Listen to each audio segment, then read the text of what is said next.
افطاری میں تھوڑا کھاؤ۔ اگر تم پہلوانوں کی طرح شروع ہو گیا نا، پھر تو تم سے عشاء بھی نہیں پڑھی جائے گی، تراویح تم نے کیا پڑھنا۔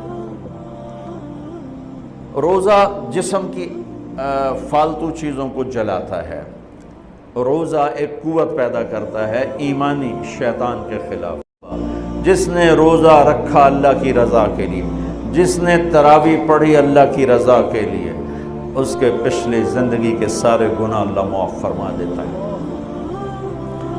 رات کا قیام کسی امت کو نہیں ملا۔ دیکھو، روزہ سخت تھا تو ان کا قیام اللیل نہیں تھا، چونکہ وہ اپنی کتاب پڑھ سکتے ہی نہیں تھے۔ رمضان میں اللہ نے آسمانی کتابیں اتاری۔ یکم رمضان کو ابراہیم علیہ السلام پر، 2 رمضان کو تورات موسیٰ علیہ السلام پر، 8 یا 6 رمضان کو عیسیٰ علیہ السلام اس پر، موسیٰ علیہ السلام پر، ان پر داؤد علیہ السلام پر زبور کو اتارا، اور 12 یا 18 رمضان کو عیسیٰ علیہ السلام پر انجیل کو اتارا، اور 21 رمضان کو اللہ تعالیٰ نے پیر کی رات لیلۃ القدر میں غار حرا کے اندر اللہ تعالیٰ نے اپنے محبوب پر کتاب کو اتارا۔ وہ کتابیں فل آ گئیں، لکھی لکھائیں۔ قرآن فل نہیں آیا، قرآن صرف ایک سورت کے 19 الفاظ آئے بس، اور پھر 23 برس میں قرآن اترا۔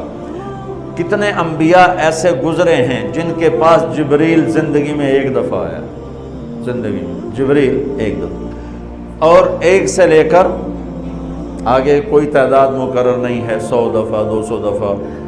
لیکن آپ حیران ہوں گے، ہمارے نبی پر جبریل 23 برس میں 24,000 دفعہ آیا، 24,000 دفعہ، جو ایک عجب العجائب ہے، عجب العجائب ہے۔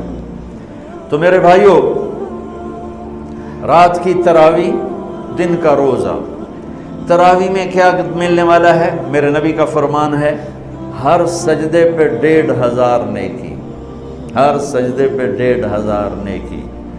تھوڑی اپنی کاروباری مصروفیت گھٹاؤ، اپنی کاروباری مشقت گھٹاؤ، اپنے ملازموں کی بھی مشقت گھٹاؤ، تاکہ وہ تراویح پڑھ سکیں، روزہ رکھ سکیں، بشاشت سے پڑھ سکیں، اور اللہ کا فضل ہے ڈھیلے سے ڈھیلا حافظ بھی ہو تو 1.25 گھنٹے میں سارا کچھ نمٹ جاتا ہے۔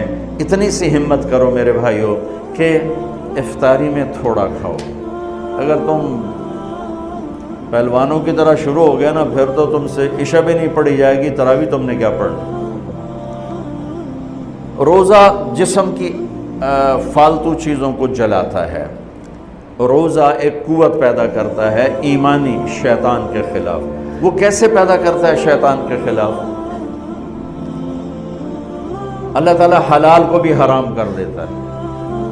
جب بیوی کو بھی شہوت سے دیکھنا حرام ہو گیا اور یہ اس پہ قابو پا گیا، تو اوروں کی عزت کو یہ حرام نظر سے کیوں دیکھے؟ جب یہ حلال کھانا چھوڑ گیا تو یہ جھوٹ کیوں بولے گا، یہ گالی کیوں دے گا، یہ غیبت کیوں کرے گا؟ جب یہ کان میں دوائی ڈالنا چھوڑ گیا کہ روزہ ٹوٹ جاتا ہے، تو یہ اوروں کی غیبت کیوں سنے گا، اوروں کی برائی کیوں سنے گا؟ جب یہ آنکھ میں دوائی نہیں ڈالتا ہے کہ وہ حلق میں جاتی، وہاں سے وہ پیٹ میں چلی جاتی ہے، روزہ ٹوٹ جاتا ہے، تو یہ ان آنکھوں سے غلط کیوں دیکھے؟ یہ غلط کیوں کسی کی عزت کے اوپر اپنی بددیانت نظر کو ڈالے گا؟ تو جب یہ اندھیرے میں بند کمرے میں ٹھنڈا پانی پڑا ہوا ہے اور ہاتھ نہیں لگاتا ہے، اور اللہ کا دھیان اسے یاد ہوتا ہے کہ اللہ دیکھ رہا ہے، نہاتے ہوئے ہونٹ بند کر رہتا ہے کہ کوئی پانی کا قطرہ منہ میں نہ چلا جائے اور میرا روزہ نہ ٹوٹ جائے، خراب نہ ہو جائے، تو یہ جب اللہ کا اتنا دھیان اس کو نصیب ہو جاتا ہے کہ اللہ دیکھ رہا ہے، ورنہ کیا کسی کو کیا خبر کہ میں 2 گلاس پانی پیتا یا میں پیاس سے بول رہا ہوں۔ تو جب وہ اللہ کو اتنا اپنے دھیان میں لے آتا ہے کہ اللہ دیکھ رہا ہے، میں پانی نہیں پیوں گا، اللہ دیکھ رہا ہے، میں بیوی کو ہاتھ نہیں لگاؤں گا، اللہ دیکھ رہا ہے، میں کسی کی عزت پر بری نظر نہیں ڈالوں گا، اللہ دیکھ رہا ہے، میں کسی کی برائی نہیں سنوں گا، اللہ دیکھ رہا ہے، میں کسی کی برائی نہیں کروں گا، تو پھر جب یہ بازار میں جائے گا تو جھوٹ تو نہیں بولے گا، جب یہ تولے گا تو غلط تو نہیں تولے گا۔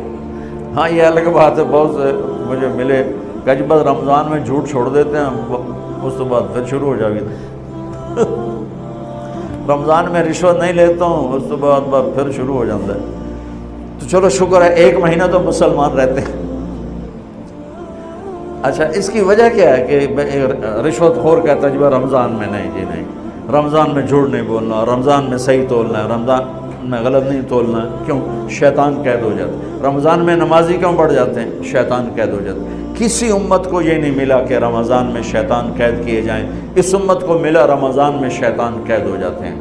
کسی امت کو یہ نہیں ملا کہ رمضان میں جہنم کے دروازے بند ہو جائیں، اس امت کو ملا ہے رمضان میں جہنم کے دروازے بند ہو جاتے ہیں، جنت کے دروازے کھل جاتے ہیں۔ کسی امت کو یہ نہیں ملا کہ ان کے لیے ہر مخلوق دعا کرے، رمضان کے مہینے میں اس امت کو یہ ملا ہے کہ ان کے روزہ رکھنے والوں کے لیے چونٹیاں بھی دعا کرتی ہیں، پرندے بھی دعا کرتے ہیں، مچھلیاں بھی دعا کرتی ہیں، ہوائیں دعا کرتی ہیں، ہر شے دعا کرتی ہے روزہ رکھنے والے کی۔ اس امت کو ملا۔ کسی امت کو یہ نہیں ملا کہ آخری رات ان کی سب کی بخشش ہو جائے، اس امت کو ملا ہے کہ رمضان کی آخری رات سب کی بخشش ہو جاتی۔ کسی امت کو یہ نہیں ملا کہ جنت کی حوریں انہیں روزوں میں یاد کریں، اس امت کو ملا ہے کہ اللہ تعالیٰ جنت کو کہتا ہے کہ تو تیار ہو جا، میک اپ کر لے، میرے بندے آ رہے ہیں، دلہن بن جا، سج دھج کے مجھے دکھا دے تاکہ میں اپنے بندوں کو پیش کروں تحفے کے طور پر۔